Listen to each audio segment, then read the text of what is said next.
briefing is on the results of the DOD naming commission. And, sir, we have two briefers.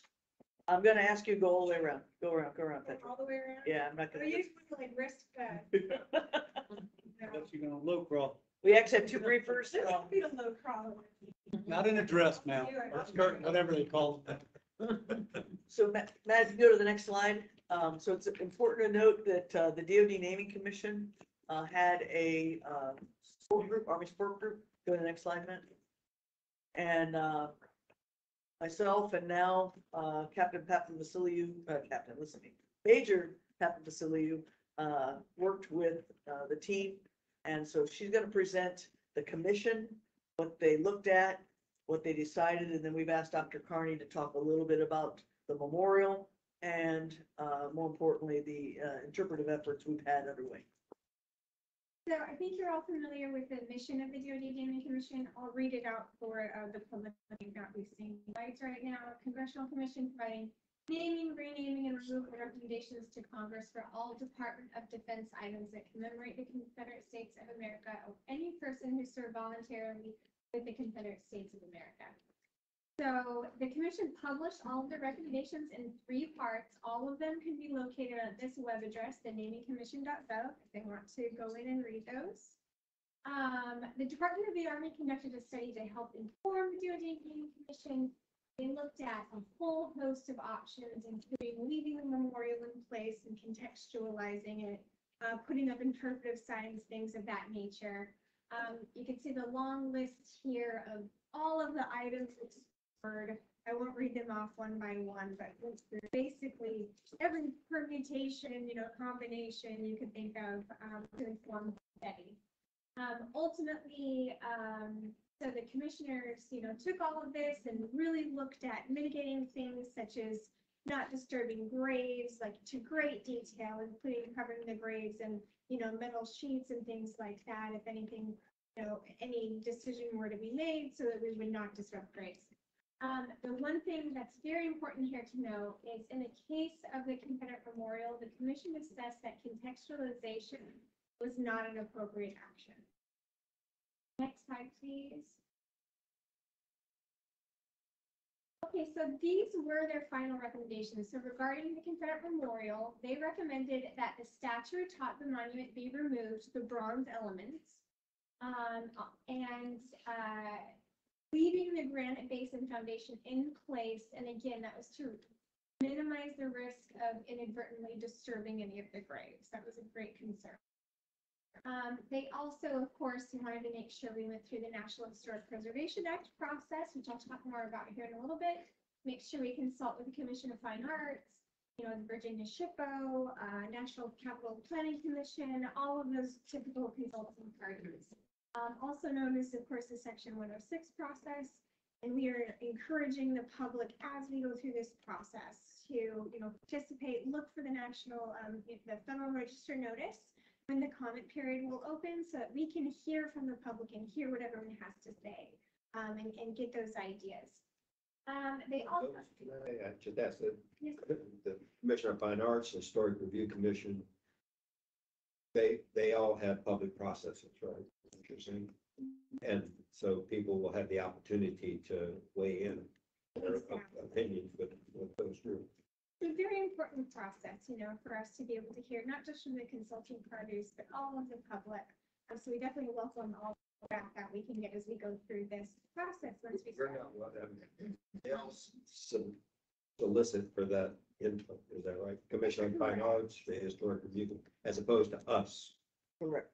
Yes, sir. So as part of the Section 106 process, there will be a public comment period. Their comments will be received by Arlington National Cemetery and in that email address that's designated. So Arlington will collect those comments as we navigate through the adverse effect of the. That's part of the process.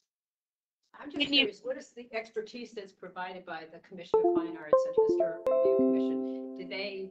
Is there subject matter expertise on how to best dismantle it or how to best preserve, or what is their? So we will be presenting to them the fact that it's an adverse effect and what we would like to do. And we're going to use the 106 process to help us determine Will it be, because they did not give a disposition. She didn't get that far yet, but the naming commission didn't say what to do with it.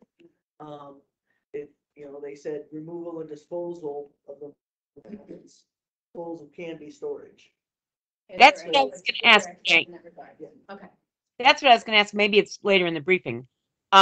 When we dismantle it, what do we do with it then? What do we do with the parts that we dismantle?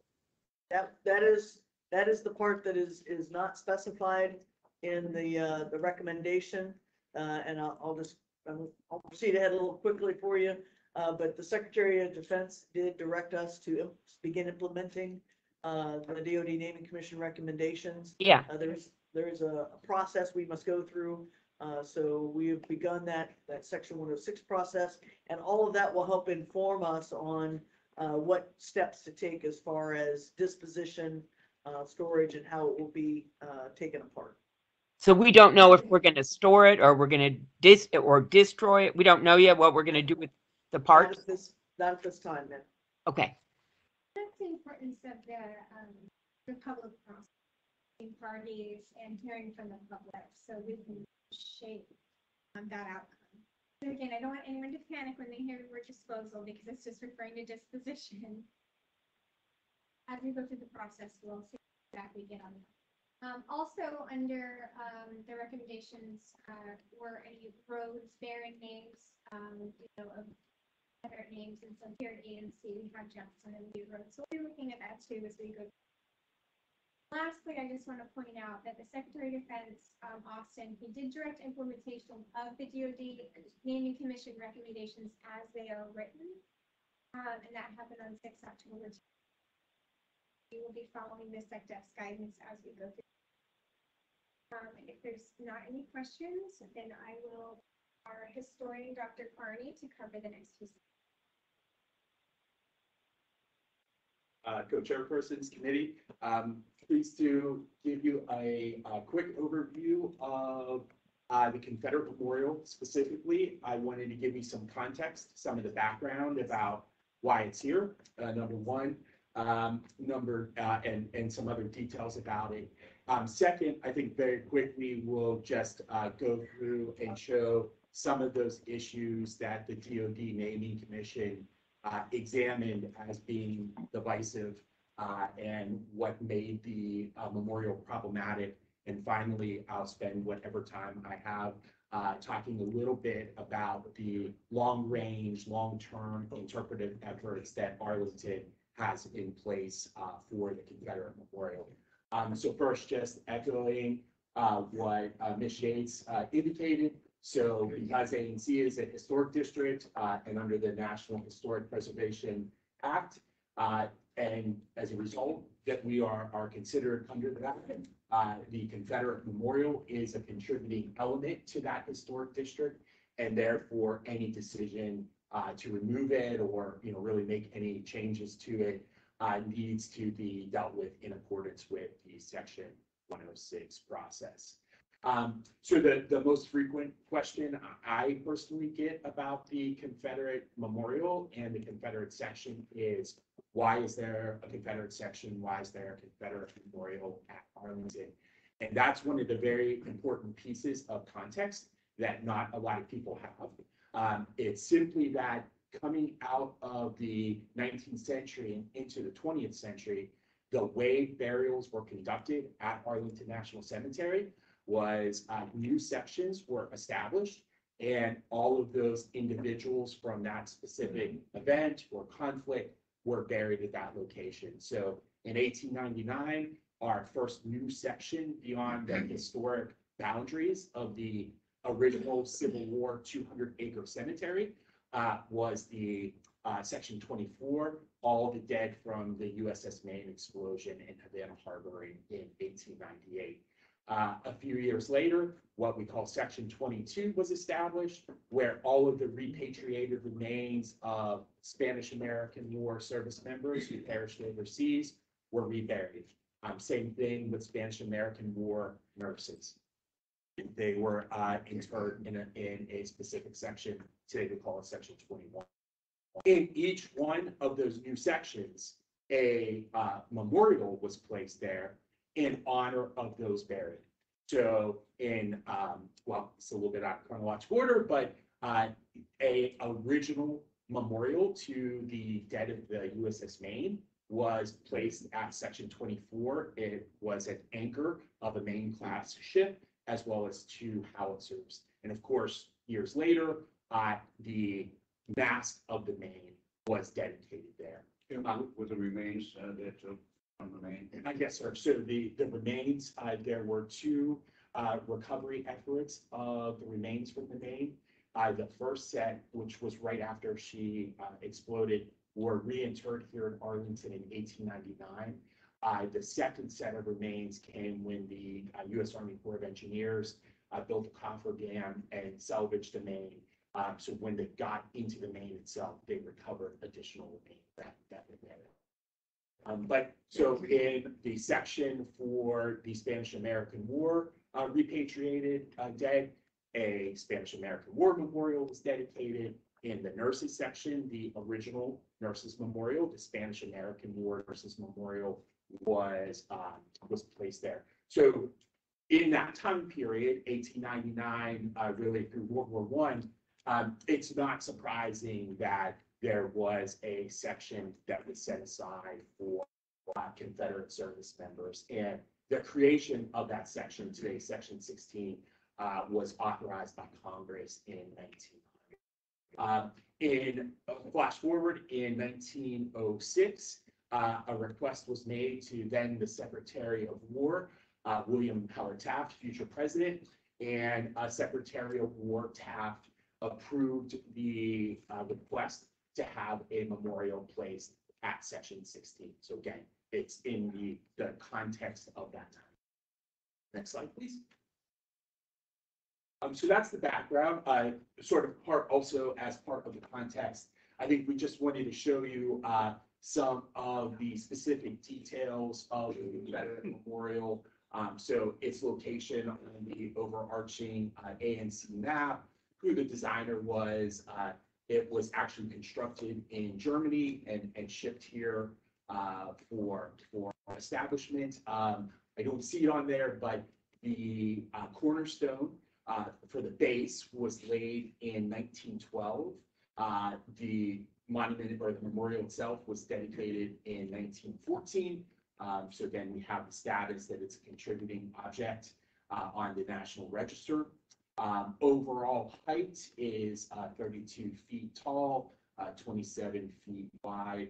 And then of course, there's a breakdown here for you as well, laying out sort of the height and dimensions of the base, the square base, the rectangular part of the plinth, then as well as all of the bronze elements from the top of number 4, the rectangular granite plinth. So as we look at the photograph on the right there, what would remain would be number 5 and number 4. Yes, ma'am. Okay, 6 if you count what's under the ground. 6 if you count what's under the ground, and then 5 and 4, and the rest of it would be removed, and disposition will be decided at some point. As part of the section 106 process, we will discuss and work through disposition. Now, this might sound like kind of a smart aleck question. I don't intend it to be so. I do not know if the Daughters of the Confederacy is still an organization which still exists. If it does, would we consider giving it back to them? It is obviously one of the options that could be pursued. Do they still exist? Do you know, Renee? Yes, they do. Okay. Thanks. So then to give you a bit of the rationale, some of the criteria that the naming commission looked at the memorial were some of those pieces that might be considered divisive.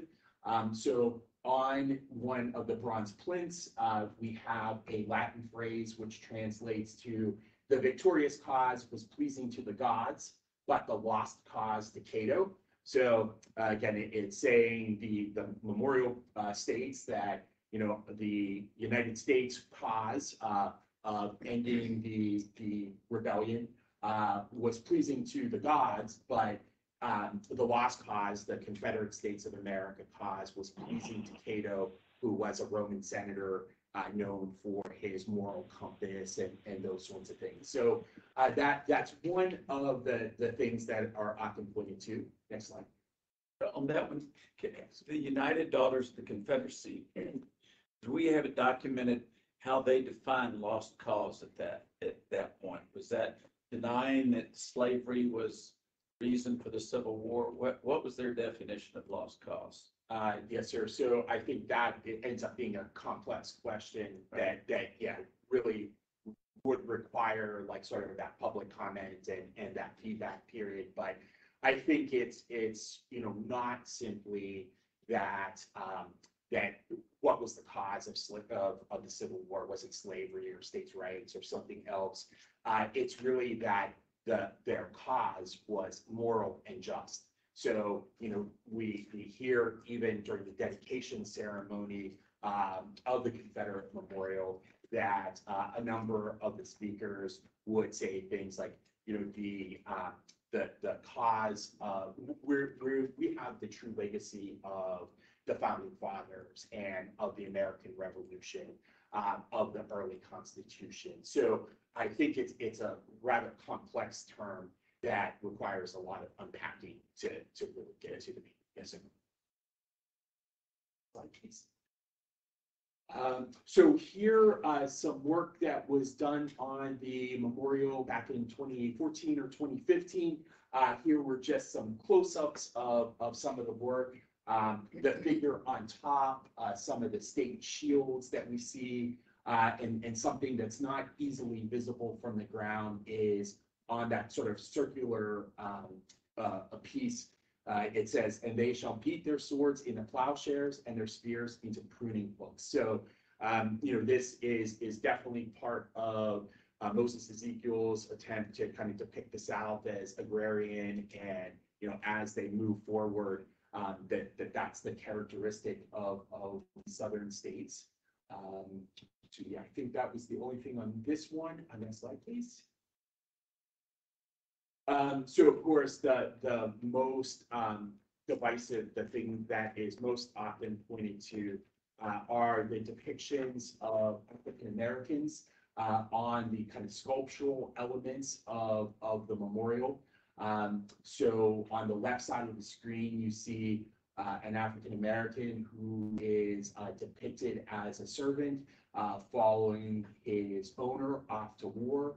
And on the right side, a caretaker of her owner's children, as the owner is, saying his goodbyes and going off to war. Next slide, please. Okay, so those were, again, just sort of an overview of what was considered divisive by the naming commission. So what I wanted to spend, hopefully my time remaining on is really, so what has Arlington done with the Confederate Memorial? So first thing I will say is that, the Confederate Memorial Section 16 has been one of the History Office's primary interest for interpretation since our office was created back in 2013. In 2017, we were able, and many of the committee members will remember when we briefed you back in 2018 and 2019. At that point, we were starting a new contract, which included our education program as well as our interpretive efforts. So we started to work in the Confederate Memorial into a long-range interpretive program even before that contract was executed back in 2019.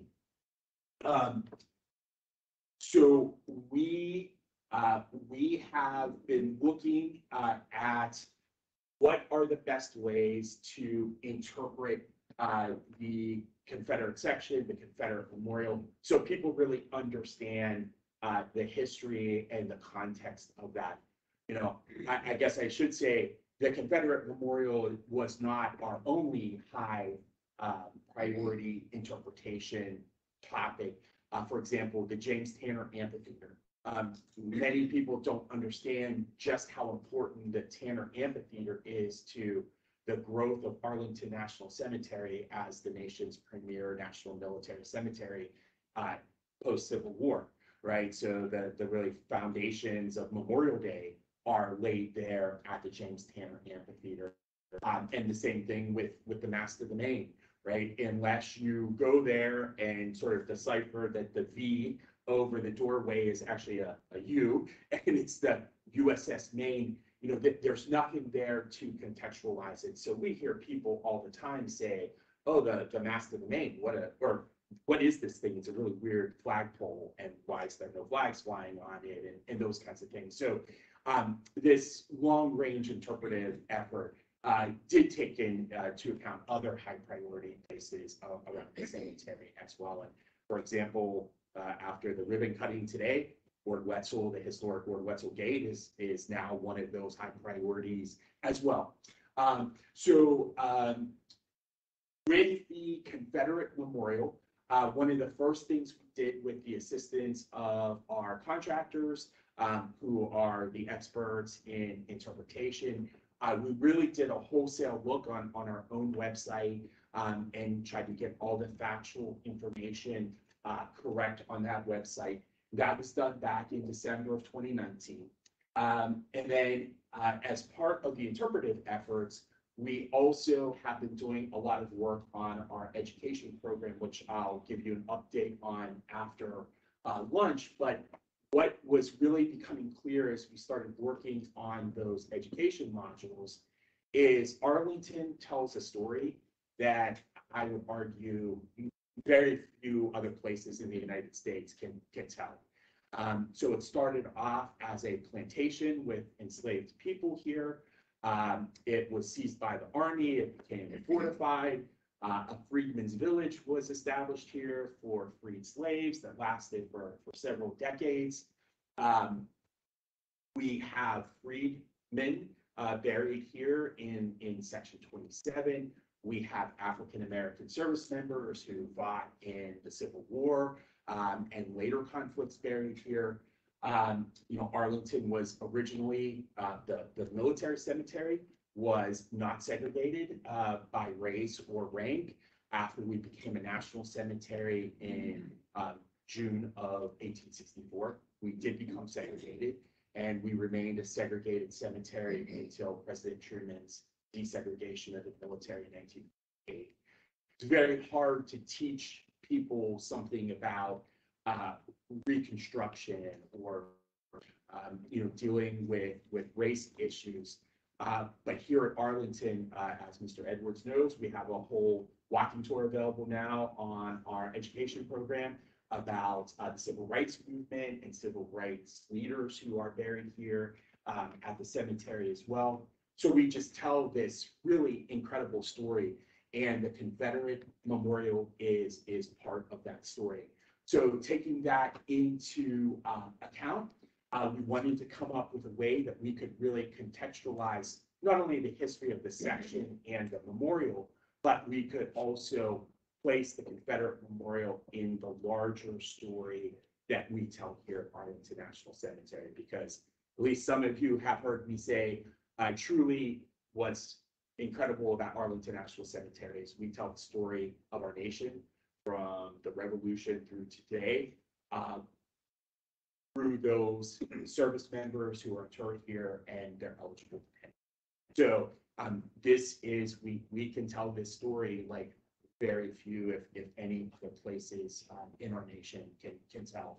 So as part of that effort, we really looked at it, and again, this is best practices in interpretation that we work with our contractors are on. So the first thing we came up was with a kind of graphic branding or structural design style that was appropriate national shrine standards here at Arlington National Cemetery. So we've completed that. Second, we've started the process of research, development, and planning all of our interpretive efforts. And again, not just or the Confederate Memorial, right, for any interpretation that we would be putting up anywhere in the cemetery.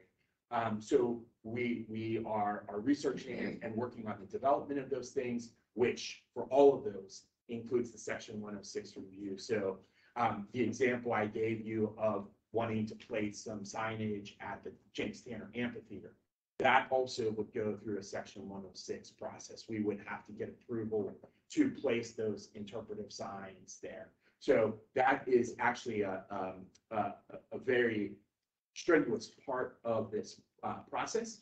Number three, and that's what Ms. Shades and Petra had talked about, it's that community outreach, institutional partners, so organizations like the Commission of Fine Arts, the Virginia State SHPO, but also community engagement, right? So who are all the members of the community and the general public who have interest in the story that's told here.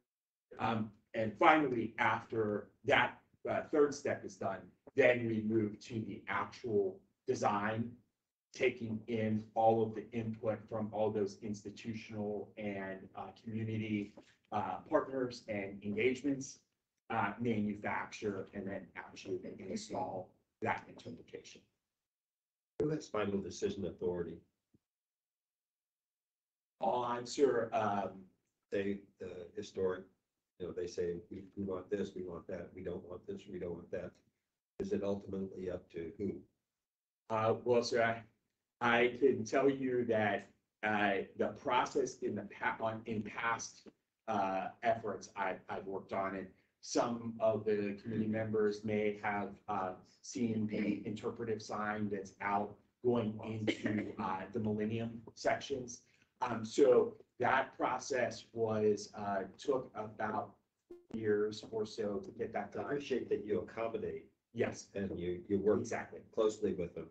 Question is, who has ultimate decision? Secretary of the Army, sir, under statute. Okay. Secretary of the Army, For, Not the for Secretary. the interpretation and the topic for the he's talking about interpretation. right now. okay, The Secretary of Defense has accepted the DoD naming commission recommendations to remove the Confederate Memorial. That's a done deal. We are executing the direction of the Secretary of Defense, yes, sir. Now it's just the how. Now it's the how and how we interpret and what, like. So this committee has no say so. Different opinion. So this It's just- committee is it's entitled to send reports to the Secretary of the Army, and those do get seen at senior levels, and they go to Congress. So for the record, and for consideration of the committee, my personal view, I'm adverse to moving any history at all. I think it's a disservice to our nation. I think it's a result of a malpractice of history called Arlington. We get historical events through a 21st century lens. It gives you a accurate and unfair what really happened. It doesn't allow us to really appreciate that United States of America, more than any other nation in the world, has spent more of its resources and blood and time and money in correcting its moral compass, any nation in the world. And by removing these types of memorial monuments and memorials, there's no comparison there. You don't get the full story. So I think it's a disservice to our history. So I'm just adverse to remove any part of it. You tell the entire story, the good, the bad, and the ugly, as well as the good. America's a great nation, mainly because we've corrected our moral compass, like no other nation in the world. I agree with you. It's important. I fully agree with you, but that decision was taken away from us by the naming commission. Yeah, no, it's just unfortunate. I just wanted to express my I agree with you. We greatly appreciate that. I know that Dr. Carney, Dr. Finkelstein, which this committee has heard from before, and I spent quite a lot of time with the DoD naming commission on our goals for interpretation and how we wanted to be able to tell the story. She's education. So what is important is our ability to influence the disposition decision so that it's not irreversible. Right? Because if it's destroyed, it'll never be back up. Is there an opportunity, and thank you for that, Gerald, I think very well put,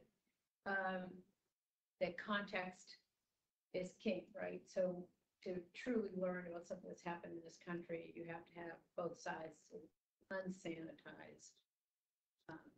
Is there an opportunity in your area of responsibility, Doctor, to have a photo, keep the narrative, what did you, the education posting there that we saw. So you have a picture of the Confederate memorial, and you do have this important context, even if it's gone, right? So you have the pedestal, and it's clearly been removed. It's its own story, but is there room for history to be shared there into perpetuity? Yes, ma'am. So, one of the things that we sort of did as our battle drill was we know what the end state is, which is interpreting and doing just what you and Mr. Torrance, have said about ensuring that we are able to tell the story. So part of that battle drill was just looking at, in an eventuality where the memorial was not there, what could we do? And again, this would require a lot of work through the Section 106 process, but we envision a panel that you would walk up to that would be semi-transparent. So as you would be standing there at it and looking through it, you would see the memorial as it stood to provide that. But again, that was just, one of the many options that we considered, because of course, with interpretation, there's so many other issues to think about, like, to get to the memorial itself, you have to walk over that uneven terrain.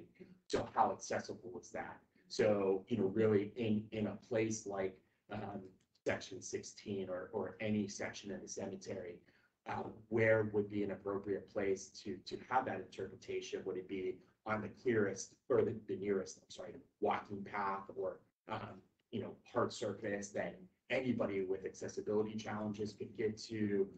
So again, it was just one of the many options that we. And thank you. My last question, do you have any interaction with VA's cemetery team who are going through similar interpretation program? So then we have a sort of informal relationship with NCA and VA historians. So we crosstalk at like the action officer level a lot, but as for formal, no, I do not have.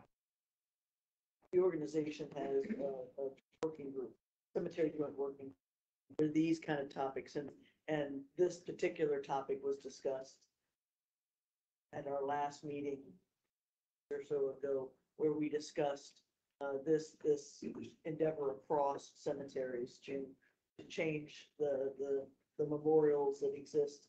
They actually have Confederate cemeteries that are Who else is in the room?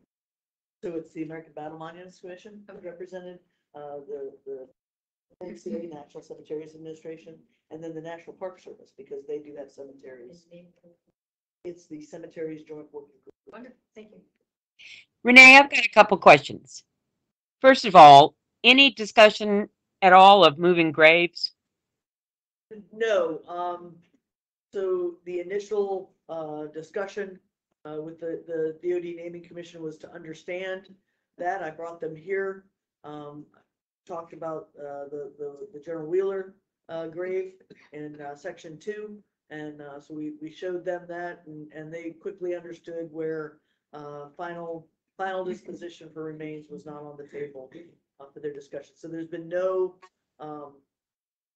discussion. In fact, as I think Petra mentioned earlier, Dr. Carney, it was important to them not to impact the graves surrounding the monument today. Good. Okay. Second question. Do we have any storage capability that could accept the monument as it is once it's removed from the plinth? So it kind of got glossed over. If you go back, 2 slides, 1 slide. Going back to the actual, placemat for the money. There you go. So it is actually 22 different bronze pieces. Uh-huh. So the idea would be to remove it in by pieces. Mm-hmm. So that it could be reassembled. And the Army does, facilities, they called, Dr. Carney Aniston, where artifacts can be stored, for future use or just future disposition. Okay. Last question. Any discussion of what they plan to do if maybe not the commission, but any discussion of future challenges to the Arlington mansion? That was not in the DoD naming commission's charter. That is National Park Service property. So that is not on the table for discussion. Okay, thank you. I just did want to mention that the National Park Service is looking at the Arlington House. The name of it is officially the Robert E. Lee Memorial. They're looking at that themselves, and they're working closely with the descendant families, the African-American descendant families on that. So they're going through a very similar process, albeit separate from the. Okay, thank you. And then if we could keep going.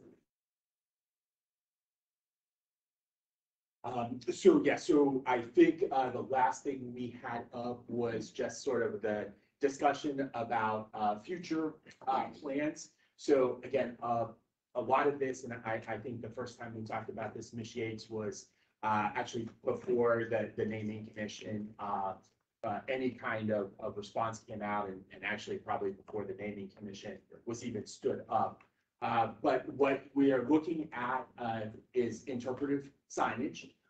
Again, following that 4-step plan that I was laying out, that would allow us to not only develop panels to accurately interpret Section 16 and the Confederate Memorial in the larger context of sort of Civil War memory, but as I was saying, that overarching story of U.S. history from the American Civil War through the desegregation of the military in 1948 and beyond, and really encompass those very difficult topics to somehow visualize, such as Reconstruction, what really did racial Reconstruction. So that is where we continue to move towards. We're continuing to do the research on all the prep for, so that when it is time to have that community engagement, that those talks with our institutional partners, that we have done our piece. But in addition to that, another piece of the story that's also getting told is the Freedmen's Village and the Cyfax property. So as part of the Southern expansion, and I believe it is an MOA, not an MOU, right? So part of the Section 106 process on that memorandum of agreement, it created stipulations for Arlington to mitigate those property transfers and what exactly was going to happen in Southern expansion. So as part of that Section 106 process, the cemetery is directed to put up some interpretive signage at Freedmen's Village. So it's a corner of Jessup and Clayton Drives, right by Section 34, not far from where General Pershing is buried. So we will have some interpretive signs there that tie in not only back, to our Civil War sites like Section 16 and the Confederate Memorial, but also tie back in with the National Park Service as well, and part of the story they tell. The other big push that we have right now in interpretation, which started now since it's kind of on the slide, is that part of that Southern expansion MOA is we also are creating virtual interpretation, basically 2 web pages, one on the historic expansion of the cemetery and one on the Air Force Memorial. and its original purpose. And again, that's part of the stipulations that came out of the southern expansion. And I see everybody looking at their watches, so I'm gonna guess that I am out of time. Not gonna jerk you up. Is there a question, Mr. Kelly? Did you have a question? No, I didn't. Okay, that's really excellent. Thank you, sir. Here, here. Thank you, Dan. Thank you. So, ladies and gentlemen, as a result of our Federal Register notice, ANC received over 300 written comments from members of the public related to the Confederate Memorial. Additionally, several members of the public have requested to speak to the advisory committee regarding the DoD Naming Commission's recommendation. All written submissions have been provided to you and will be appended to the minutes of this meeting. And they will be available on our website for the public as well. Sir, just needed to make sure you're aware that we have members asking to speak. I know there's been more than a dozen with that to speak, and as I mentioned yesterday, this is really an information briefing to the newly reconstituted committee. But I think what we will clearly be doing is keeping abreast and continue to engage as we look at the way this could be interpreted in the future. And so, but today we will not entertain discussions from the audience, and with appreciation for all of the input that we did receive and has been provided to the committee already. So with that, thank you very much for these briefings, and So, sir, we're gonna recommend we adjourn for administrative time and lunch, and we will restart at 1300 to give the committee members wait. thank you all very much for attending. See you then. So